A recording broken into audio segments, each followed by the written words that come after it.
சிவாய நம. சித்தன் கனவு பிரிவு சாகாக்கலை பகுதி 10.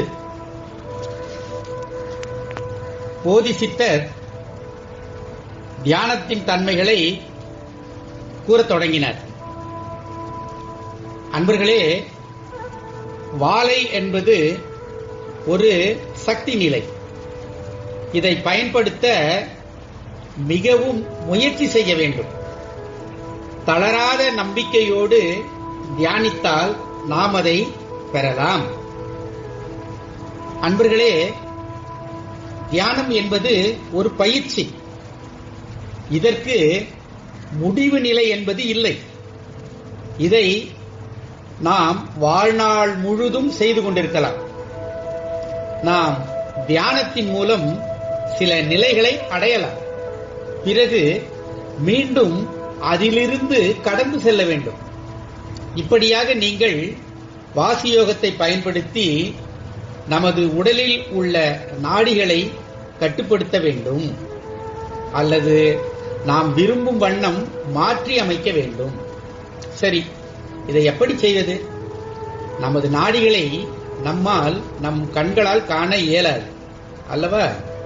ஆகவே உங்கள் எண்ணங்களினாலும் பயிற்சியினாலும் இதை நாம் செய்ய வேண்டும். 6 ஆதாரங்கள் மற்றும் 9 வாசல்கள் எனப்பட்ட உறுப்புகளையும் மனக்கண் முன் கொண்டு வந்து நிறுத்தி ஒவ்வொன்றாக நீங்கள் அதற்கு சக்தி அளிக்க வேண்டும். இது எப்படி என்றால், நமக்கு ஒரு பழமொழி உண்டு. அதாவது, நீ எப்படி என்ன நினைக்கிறாயோ அப்படியே உன் வாழ்வு அமையும். அதாவது, உன் எண்ணங்களைப் போல் உன் வாழ்வு என்று இதன் பொருள். நீ எதை நினைக்கிறாயோ அதை அப்படியே மனமானது ஏற்றுக்கொண்டு தம் சுய கற்பனையில் வாழும். நம் எண்ணங்களால் நமது மனத்தினை மாற்ற முடியும் என்றால், அந்த நாளமில்லா சுரப்பிகளையும் நம் எண்ணத்தால் மாற்ற முடியும் தானே? அதைத்தான் நீங்கள் மனதால் நினைக்க வேண்டும். நினைவுகளுக்கு தியானம் என்ற பெயரும் உண்டு. மனித தலைமுடியின் ஒரு முடியின் அளவுக்கு மிகச் சிறியதாக உள்ள தசை நரம்புகளை பாலமாக பயன்படுத்தி அதாவது மயிர்பாலம் என்கிற தசை நாளங்களின் வழியாக நெருப்பாற்றை கடந்து வேகாத கால் கொண்டு உள்நுழைய வேண்டும். சித்தர்கள் கூறிய மயிர்பாலம் என்பது இதுதான். குருமுனி அகத்தியர் மயிர்பாலம் என்பதின் பொருளை தம் பரிபாஷையில் கூறுவதை கவனியுங்கள். வாழ்வான பெருவாழ்வு வாழ வேணும், அனுக்கிரகம் சாகாத வாழ்வாய் இருக்க வேணும். வாழ்வான செடலமிதை நிறுத்த வேணும், மயக்கமற்ற பிறவி சென்மம் தடுக்க வேணும். வாழ்வான விந்ததனை கட்ட வேணும், மதியால் வரு நோயதனை தள்ள வேணும். வாழ்வான மாயா சக்தி கிரியா சக்தி மனதில் நினைந்திட்டா கால் அழிவுறாதே. அழியாமல் இருக்க வென்றால் லபியை காணும், மவுனவிந்து உற்பவித்த மார்க்கம் காணும். அழியாதே வேதாந்த சாரம் கொண்டால் அரக்கது போலாகும் சடலம் அழியாதையா. அறிவோர்கள் சடலமதின் பரிபாஷை கண்டு மகத்தான 96 தத்துவங்கள் ஆய்ந்து அறிவோர்கள் திரேகத்தின் நரம்பதனை கண்டு அடவான நாடியுடச் செயலே கண்டு. அறிவோர்கள் திரேகத்தின் நரம்பதனை கண்டு அடவான நாடியுடச் செயலே கண்டு.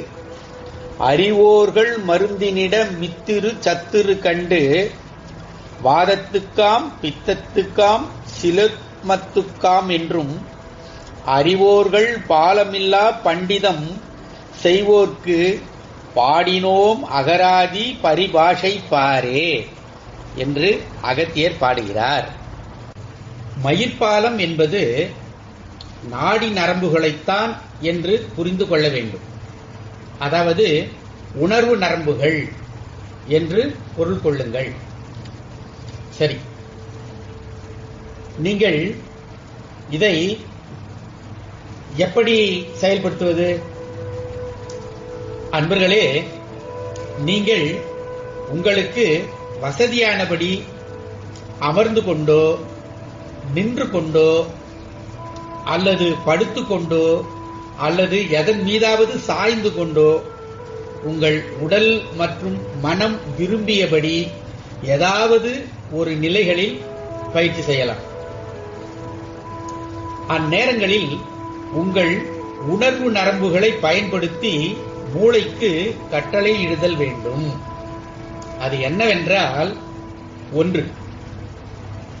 என் உடலின் ஆதாரமாக விளங்கும் வெண்மஞ்சையை செயல்படுத்த தூண்டு என்று அழுத்தமாக நினைக்க வேண்டும். 2. நான் சாகா கலையின் மூலம் வெற்றி பெறுவேன். 3. என் உடலானது குழந்தையை போல் புதுப்பிக்கப்படும். 4. என் உடலின் ஆற்றல் வெளிப்படும். 5. நான் நீண்ட ஆயுளுடன் நிச்சயம் வாழ்வேன். 6. வாழைத்தாயே காட்சி கொடு என்று திரும்ப திரும்ப உள் நினைவுகளில் ஆழ்ந்து உச்சரிக்க வேண்டும் என்று கூறிய போதிசித்தர், சரி, இப்பொழுது கிழமைகளில் பிறந்தவர்களுடைய உச்ச ஆற்றல் விளங்குகின்ற நேரத்தை கூறுகிறேன், கேளுங்கள். திங்கட்கிழமை பிறந்தவர்களின் உச்ச ஆற்றல் வெளிப்படுகும் நேரம் திங்கட்கிழமை இரவு 12 மணி, அதாவது இரவு 11:15 இரவு 12:45 வரை. மேலும் இதன் ஓரளவு சக்தி அல்லது நன்மை பயக்கும் நேரமானது இரவு 6:52 இரவு 8:55 வரை இருக்கும். இதன் பின்னர் இரவு, அதாவது விடியற்காலை 3:17 5:08 வரையும் நன்மையை செய்கின்ற நேரமாக இருக்கும். இதை அன்பர்கள் ஆய்வு செய்து பயன்படுத்துங்கள் என்று போதிசித்தர் கூறினார். போதிசித்தர் கூறியதை கேட்ட சீடர்கள் மிகவும் மகிழ்ந்தனர். அதில் நமது சோங்கி சித்தர் திடீரென்று, ஐயா, நீங்கள் கூறியதை நாங்கள் விளங்கிக் கொள்கிறோம், இருந்தும் எனக்கு ஒரு சிறிது சந்தேகம், ஐயப்பாடு. அது என்னவென்றால், இந்த காலத்தை தவிர முற்காலங்களில் அநேகமாக அதிகமான 1000 ஆண்டுகள் வாழ்ந்தவர்கள் இருக்கிறார்களா அல்லது இருந்தார்களா என்று எனக்கு ஒரு ஐயப்பாடு உள்ளது. அதை தாங்கள் தீர்க்க முடியுமா? ஏனென்றால் வாழைத்தாயை தரிசித்தால் 1000 ஆண்டுகள் வாழ முடியும் என்று நீங்கள் கூறுகிறீர்கள். அதற்கு ஏதாவது முன்னுதாரணங்கள் உண்டா என்று வினா எழுப்பினார். அதை கேட்டவுடன் சிரித்துக் கொண்டிருந்த நமது போதிசித்தர், அன்பர்களே, ஒரு காலத்தில் நாங்கள் வாழ்ந்த பகுதியானது குளிர் மிகுந்த பனிமேகங்கள், இயற்கையாய் அமைந்த மலை குகைகள், விசித்திரமான தாவரங்கள், மிக பிரம்மாண்டமான உயிரினங்கள், வெப்பம் என்பதையே இன்னதென்று அறிய இயலாத குளிர்ச்சூழல் நிறைந்த பகுதி. அங்கே வீடுகள் என்ற தனிச்சிறைகள் இல்லை. உணவு சமைப்பதற்கு தானியங்களோ அடுப்புகளோ இல்லை. ஏனெனில் பசி என்பது அங்கு இல்லை, அங்கு மட்டும் இல்லை, வேறு எங்குமே இல்லை. உறக்கம் என்பதோ விழித்தல் என்பதோ அங்கு இல்லை. ஏனெனில் சூரியன் என்பது இன்னும் அங்கு உருவாகவில்லை. அதனால் பகல் இரவு என்பது இல்லாமல் இருந்தது. என் நேரமும் நிலவு மட்டுமே ஒளி வீசிக் கொண்டிருந்தது. 14 நாட்கள் ஒளி சிறிது சிறிதாக கூடி அடுத்த நாள் முழு ஒளியுடன், அதற்கு அடுத்த நாள் முழு ஒளியுடன், அதாவது 15வது நாள் நிறைமதியாகவும், அதாவது பௌர்ணமி உள்ள நேரம், மகிழ்ச்சியின் உச்ச நாள் அன்று எங்களுக்கு மிகுந்த ஆனந்தமாக இருக்கும். காரணமே எங்களுக்கு புரியாது. ஆனால் நாங்கள் அனைவரும் மகிழ்வோடு இருப்போம். அடுத்து வருகின்ற 14 நாட்களும் ஒளி சிறிது சிறிதாக குறைந்து கொண்டு வந்து அடுத்த நாள் முழு கருநாள், அதாவது அமாவாசை அன்று உலகம் முழுவதும் நிலவு தென்படுவதில்லை. அன்று ஒரு நாள் மட்டும் ஓய்வு, தியானம் அல்லது உறக்கம், இப்படித்தான் அக்காலத்து மனிதர்கள் வாழ்ந்தனர். சிவபெருமானே அத்தலத்தின் தனிப்பெரும் தலைவராக இருந்தார். அது நாங்கள் வாழ்ந்த பகுதி. அவர் எப்பொழுதும் தியானத்திலே திளைத்துக் கொண்டிருப்பார். அங்கு பல வண்ண நிறமுடைய மனிதர்கள் ஒருவருக்கொருவர் எந்த பேதமும் இன்றி சிவனை துதித்துக் கொண்டிருந்தனர். அங்கே எனக்கு எனது நினைவில் தெரிந்து 18 விதமான இனங்கள் அங்கே இருந்ததை நான் கண்டிருக்கிறேன். சரி, அங்கே பலருக்கும் பலவிதமான வேலைகள் ஒதுக்கப்பட்டிருந்தது. ஒருவர் கூட அங்க சோம்பலாய் இருந்ததே இல்லை. அவரவருக்கு விதிக்கப்பட்ட வேலையினை அனைவரும் மகிழ்வுடனே செய்தனர். தங்களுடைய கடமைகளை ஆற்றினர். அங்கே ஒரு குழுவினர் சோமரசம், அதாவது அமுதம் தயாரிக்கும் பொறுப்பில் ஈடுபட்டு வந்தனர். அமுத ரசம் என்று கூறுவர். அதற்கு தலைமை சித்தர் ஒருவர் தம் சீடர்களுடன் மிகுந்த கட்டுப்பாடுகளுடன் சோமரசத்தை ஒரு கும்பத்தில் சேகரித்துக் கொண்டிருந்தார்.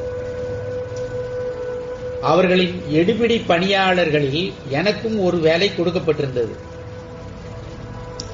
விசித்திர வனத்தில் ஓங்கி உயர்ந்து உள்ள மரங்களின் பட்டைச்சாறுகளையும் மிக குறுகிய செடிகளின் வேர்களையும் சேகரித்துக் கொண்டு வந்து என் குழுவின் மேற்பார்வையாளரிடம் ஒப்படைப்பது எனக்கான வேலை. ஒரு முறை தாவரங்களை சேகரிக்க கிளம்பினால் திரும்பவும் அங்கு வர குறைந்தது 6 முழு நிலவு தினங்களை கடந்து விட்டிருப்போம். ஆம், 6 மாதங்கள் எங்களுக்கு ஒரு தற்போதைய ஒரு பகல் போன்றது. அடுத்த 6 முழு நிலவு தினங்களும் 6 மாதங்கள் தற்போதைய ஒரு இரவு போன்றது. இந்த நாட்களில் நாங்கள் வெளியிடங்களுக்கு எங்கும் செல்லாமல் எங்கள் பகுதியிலேயே தங்கியிருப்போம். வேலை செய்யும் பணியாட்கள் புதிதாக பிறந்தவர்கள் என்பதால் அவர்கள் மட்டும் 6 முழு நிலவுகளுக்கு ஒரு முறை சோமரசம் பருக அனுமதி உண்டு. ஒரு முறை பருகினால் 12 முழு நிலவுகள் கடந்த பின் அடுத்த முறை சோமரசம் பருகுவோம். அந்த 12 முழு நிலவுகள் என்பது ஒரு வருடம். அதுவும் முதல் 2 வருடங்களுக்கு மட்டுமே கிடைக்கும். அதாவது தற்போதைய நிலைப்படி 360 வருடங்கள். அதன் பிறகு சோமரசம் இல்லாமல் வாழும் முறையான கர்ப்ப மருந்து மற்றும் கர்ப்பதேகம் அடைவதற்கான பயிற்சி அளிக்கப்படும். அது எங்கள் கணக்குப்படி 12 வருடங்கள்.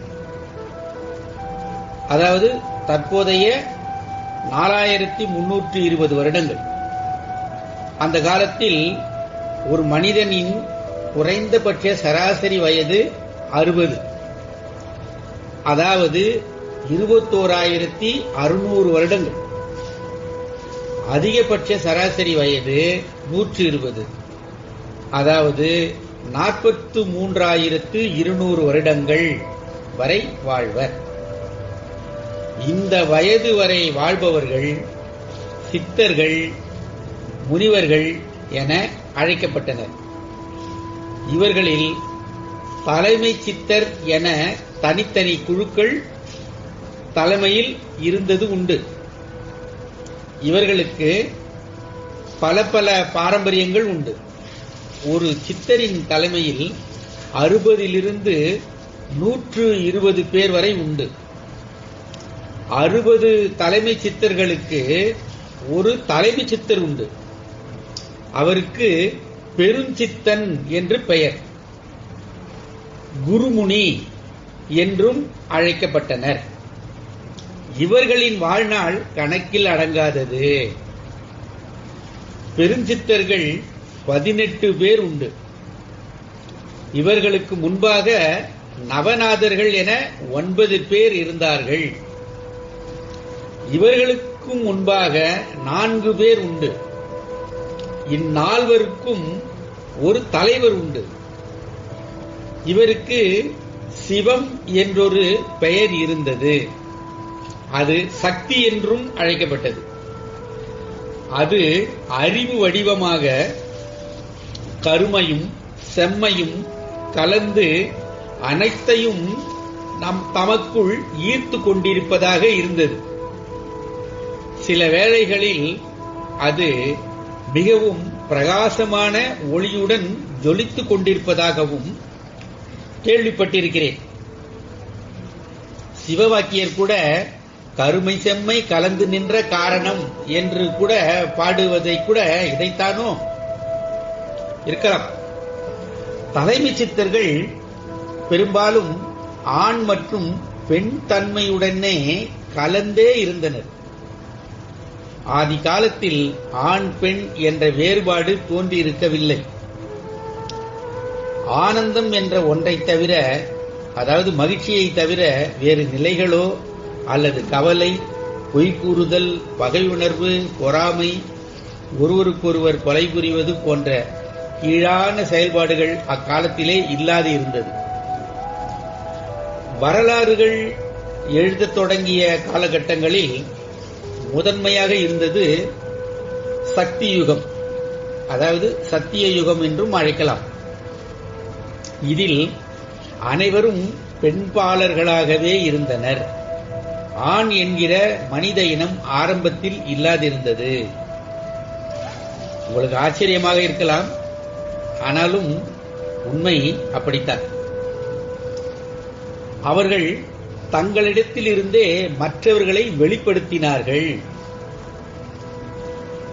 அவர்களும் கூட்டம் கூட்டமாக பிறந்தார்கள், அதாவது உருவானார்கள். இவர்களின் எண்ணிக்கை பெருக பெருக இயற்கையின் சமநிலை மாறத் தொடங்கியது. பல ஆயிரம் வருடங்கள் கழிந்து மக்கள் பெருக்கத்தை குறைப்பதற்காக ஒரு பெண்ணிலிருந்தே ஆண் உருவாக்கப்பட்டான். இதுவும் சில ஆயிரம் வருடங்கள் கழிந்தது. ஆண் இனத்திலிருந்து குறைந்த அளவே மனிதன் உற்பத்தியானான். இதன் பிற்பகுதியில் பெண்ணும் ஆணும் இணைந்தால்தான் மனிதர்கள் உருவாக முடியும் என்ற நிலை வந்தது. இதுவே சக்தி யுகத்தின் முடிவு காலமாகவும் இருந்தது. அக்காலத்திலும் பெண்களே அதிக மக்கள் தொகையாக இருந்தனர்.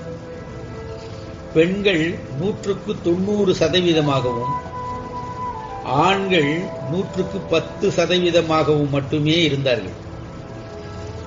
இந்த காலகட்டத்திலும் ஆண்களும் பெண்களும் தனித்தனியே தங்கள் இனங்களை உருவாக்கிக் கொண்டிருந்தனர்.